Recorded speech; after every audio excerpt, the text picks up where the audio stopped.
Electral bond पर इतना विवाद क्यों हो रहा है और आज इलेक्ट्रॉल बॉन्ड पर एसबीआई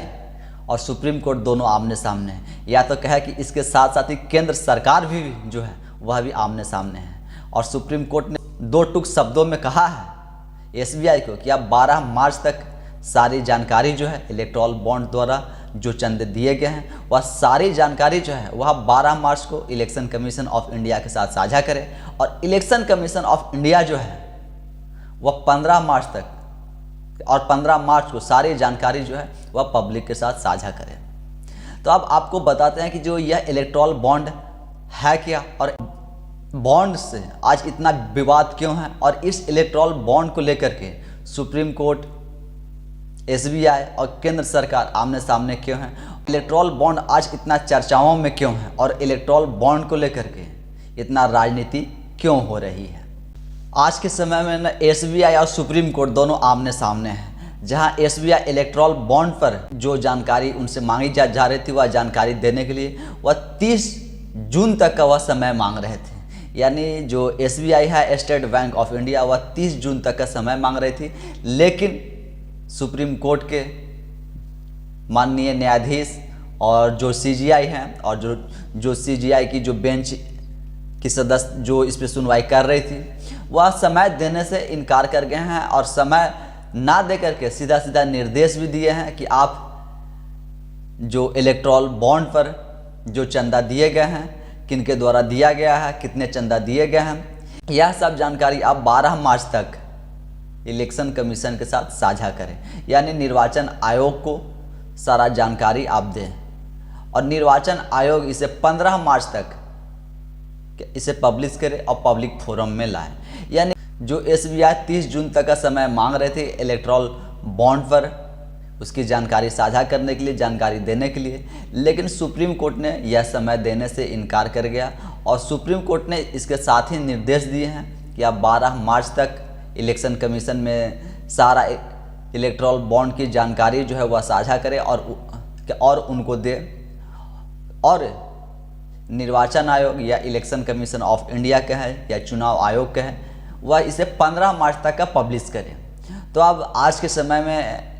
एसबीआई और सुप्रीम कोर्ट आमने सामने हैं। अब देखना होगा कि जो 12 मार्च का समय जो डेडलाइन दिया गया है 12 और 15 मार्च की, इस डेडलाइन के अंदर जो एसबीआई है वह सारे इलेक्ट्रॉल बॉन्ड की जानकारी दे पाते हैं या नहीं कर पाते हैं, साझा करते हैं या नहीं करते हैं। लेकिन आखिर इलेक्ट्रॉल बॉन्ड है क्या और इस पे सुप्रीम कोर्ट भी इस पे इतना के कड़ी निर्देश क्यों दे रही है। तो अब आपको बताते हैं कि इलेक्ट्रॉल बॉन्ड होता क्या है। इलेक्ट्रॉल बॉन्ड एक तरह से देखे तो यह चंदा देने के लिए राजनीतिक पार्टियों के लिए बनाया गया है इलेक्ट्रॉल बॉन्ड, और यह इलेक्ट्रॉल बॉन्ड 2017 में केंद्र की सरकार लेके आई थी और उस समय एक फाइनेंशियल बिल के साथ इसे संसद में पेश किया था और संसद से पास होने के बाद इसे 2018 में लागू किया गया था। और इस बॉन्ड के जरिए कोई भी व्यक्ति, संस्थान के एसबीआई के कुछ चुनिंदा शाखाओं से, मतलब एसबीआई के सारे शाखाओं से भी नहीं, कुछ चुनिंदा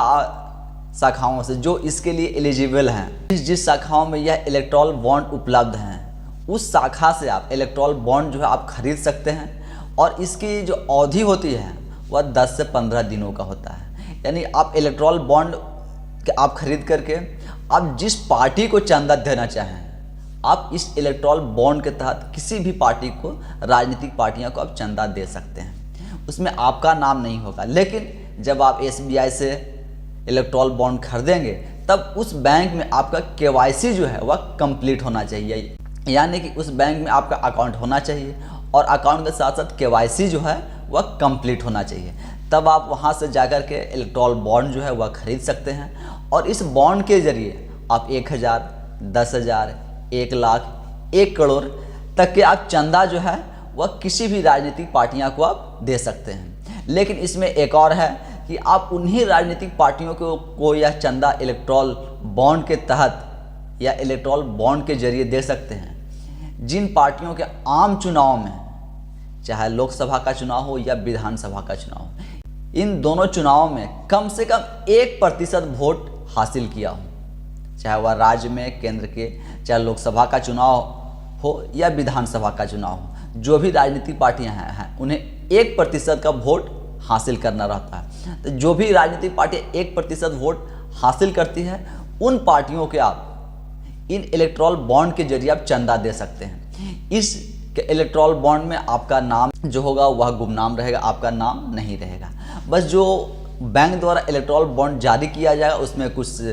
के सीरियल नंबर होते हैं, होगा इलेक्टोरल बॉन्ड की जो संख्या होंगी वह सब अंकित रहेगा, लेकिन आपका नाम जो है वह इलेक्टोरल बॉन्ड में नहीं रहेगा। और जिस राजनीतिक पार्टी को आप इलेक्टोरल बॉन्ड देते हैं वह राजनीतिक पार्टी अपने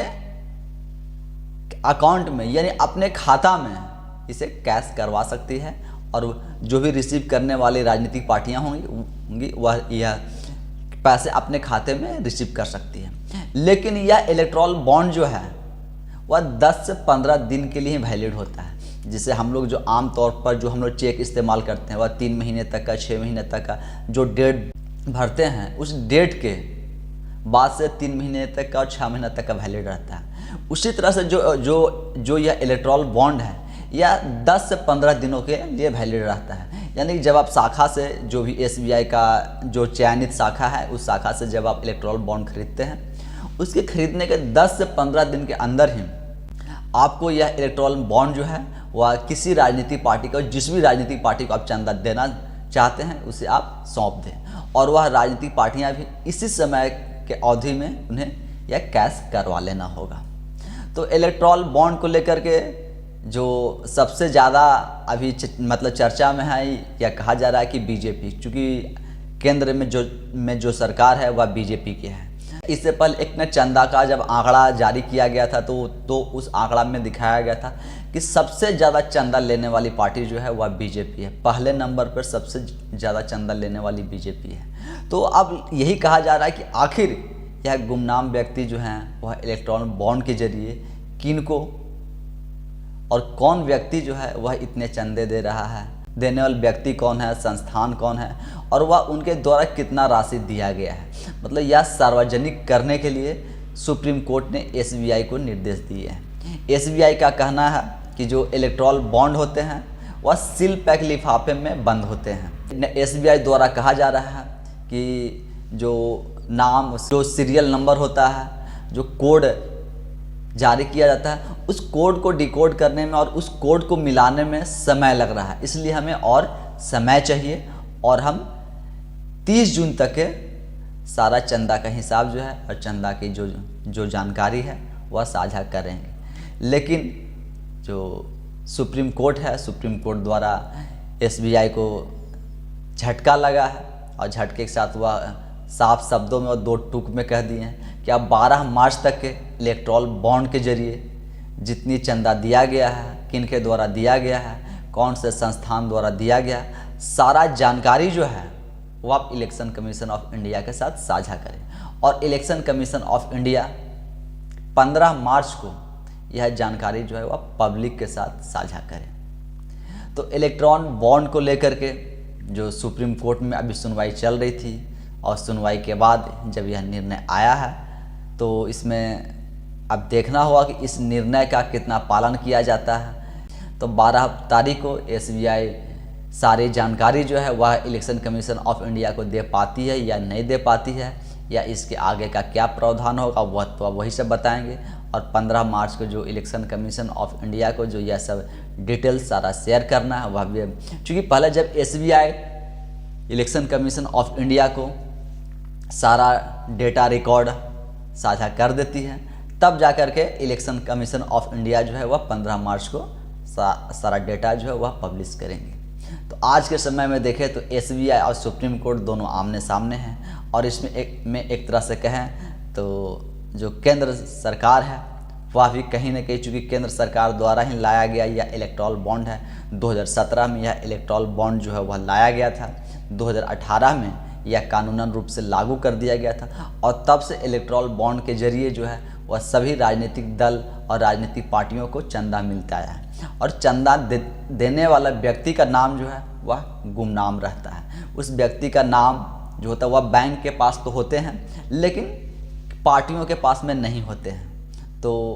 जो इलेक्ट्रॉल बॉन्ड द्वारा जो चंदा देने के लिए जो शुरुआत की गई थी राजनीतिक पार्टियां के द्वारा और ख़ास करके न केंद्र सरकार के द्वारा यह शुरुआत की गई थी। अब उस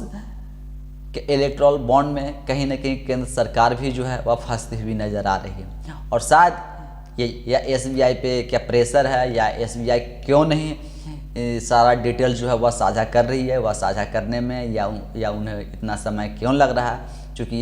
CGI जो है वह साफ शब्दों में कहती है कि जब पिछले 26 दिनों से आप क्या कर रहे थे, क्योंकि आप यह सुनवाई न पिछले 26 दिनों से जब निर्देश दिया जा रहा था तो वह उसका पालन क्यों नहीं किया जा रहा था। आपको इतना समय चाहिए था तो पिछले 26 दिनों से आप क्या कर रहे थे। तो अब जो 12 मार्च का जो समय दिया गया है, 12 मार्च को SBI के सारे के इलेक्ट्रॉल बॉन्ड्स की जानकारी जो है वह इलेक्शन कमीशन ऑफ इंडिया के साथ साझा करना है। अब यह साझा कर पाती है या नहीं कर पाती है, और अगर साझा करती है तो यह भी खुलासे होंगे कि कौन व्यक्ति, कौन सी संस्थान और कितनी बड़ी रकम में और कैसे कैसे इन्हें पैसा और किन किन पार्टियों के और कितना कितना चंदा दिया गया है। क्या अभी तक तो जो पार्टियों को चंदा देते आ रहे हैं यानी इलेक्ट्रॉल बॉन्ड के जरिए, वह तो सिर्फ मतलब बैंक के पास तो इसकी सारी जानकारी उपलब्ध है, लेकिन पब्लिक में और आम जनता को यह पता नहीं चल पाती है कि आखिर जब इतना करोड़ों में, हजारों करोड़ में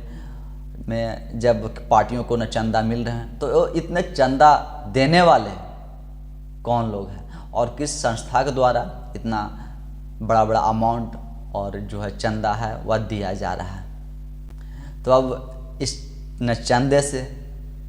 और जो इलेक्ट्रॉल बॉन्ड है, इस इलेक्ट्रॉल बॉन्ड के जरिए भी क्या कुछ खुलासे निकल करके आएंगे या खुलासे होते हैं, या तो अब आने वाला समय में ही पता चलेगा। लेकिन फ़िलहाल सुप्रीम कोर्ट जो है वह सख्त निर्देश दिए हुए हैं और इस पर ना बहुत कड़ा रुख अपनाए हुए हैं CGI।